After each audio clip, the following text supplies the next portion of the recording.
कैसे मैनेज कर पाते हैं? कोरोना में आपने एक लंबी लड़ाई लड़ी, 25 दिन तक आप कोरोना से लड़ते रहे और अपनी इच्छा शक्ति के बूते आप निकल करके आए। हालांकि इस दौरान आपके एक पुत्र की उसमें मृत्यु हो गई, निधन हो गया, आपके वाइफ भी काफ़ी लंबे उसमें स्ट्रगल करते रहे। इसके बावजूद अभी भी आपका जो जुड़ाव है गाँवों से है, आज भी आप गाँव में जाते हैं?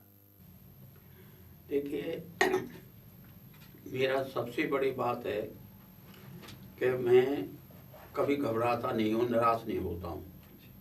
और ऐसी घटनाएं जब होती हैं तो ये मान के चलता हूँ कि हमारे हाथ में नहीं है, ये तो होना ही था। और जो चीज़ होना है और हमारे हाथ में नहीं है, उसके लिए निराश होकर निष्क्रिय हो जाना एक तरह से मैं समझता हूँ मृत्यु है।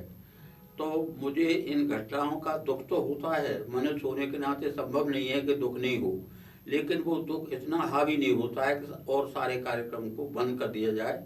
इसलिए मैं अपने कार्यक्रम को निरंतर जारी रखता हूँ, ना निराशा ना शोक।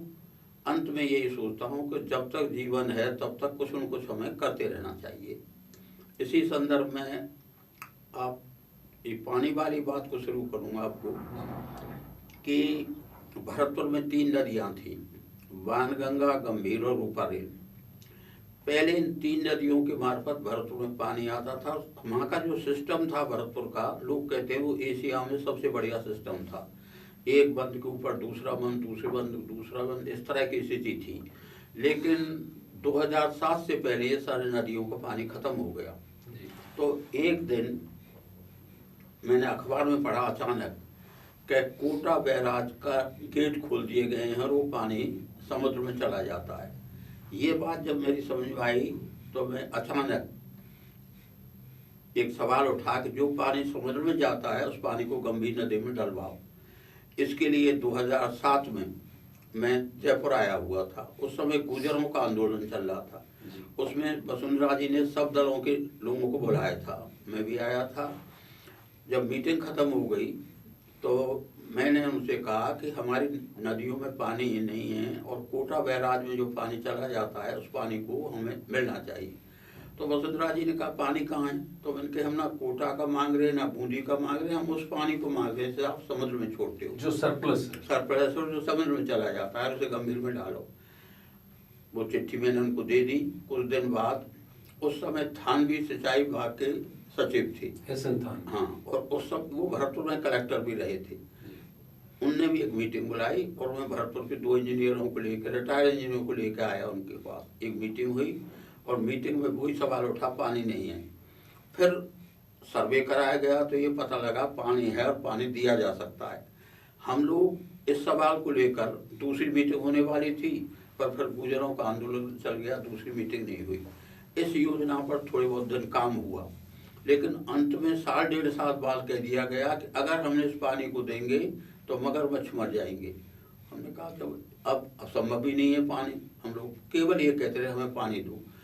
इस बीच में मुझे सरकार के जो अफसर थे उन्होंने कहा हमको इस योजना में तो पानी दे देंगे, आपको पानी दे देंगे। उन्होंने कहा हमें तो पानी से मतलब है, योजना कौन सी है उससे हमें कोई मतलब नहीं। और उस समय ये योजना बनी थी वसुंधरा जी के टाइम में 13 जिलों की। हमारी शुरुआत तो केवल इतनी थी कि हम भरतपुर में पानी मांग रहे थे कोटा बैराज का। हो सकता है पहले विचार चल रहा हो सकता है हमारे विचार के बाद विचार आए हो, पर 13 जिलों की योजना बनी और ये वसुंधरा जी के टाइम में पेश हो गई थी। हम लोग वसुंधरा जी के टाइम से ही मांग कर रहे थे इस योजना को राष्ट्रीय योजना घोषित करो, लेकिन ये क्यों नहीं की गई इसके बारे में कुछ नहीं कह सकता। इसमें मैं अंदाज ही लगा सकता हूँ कि ये योजना बनाई थी वसुंधरा जी ने, और केंद्र में जो लोग आज बैठे हैं वो शायद वसुंधरा जी को नाराज है या पसंद नहीं करते हो, उनका मामला है। लेकिन मुझे लगता है एक कारण ये था कि अगर ये योजना स्वीकार हो जाती है तो इसका लाभ मिलेगा वसुंधरा जी को।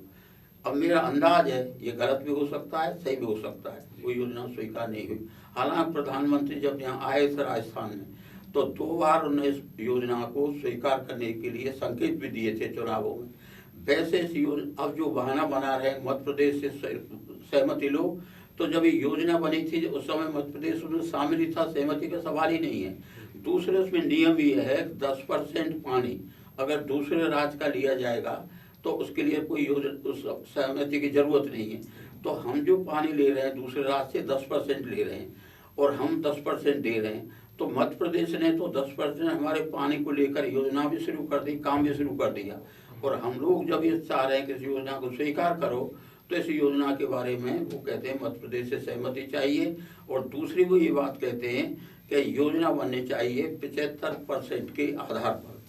अगर 75% के आधार पर ये योजना स्वीकार की जाती है, तो अगर हमारे पास सिंचाई के लिए पानी नहीं मिलेगा, केवल पेयजल के लिए पानी मिल सकता है।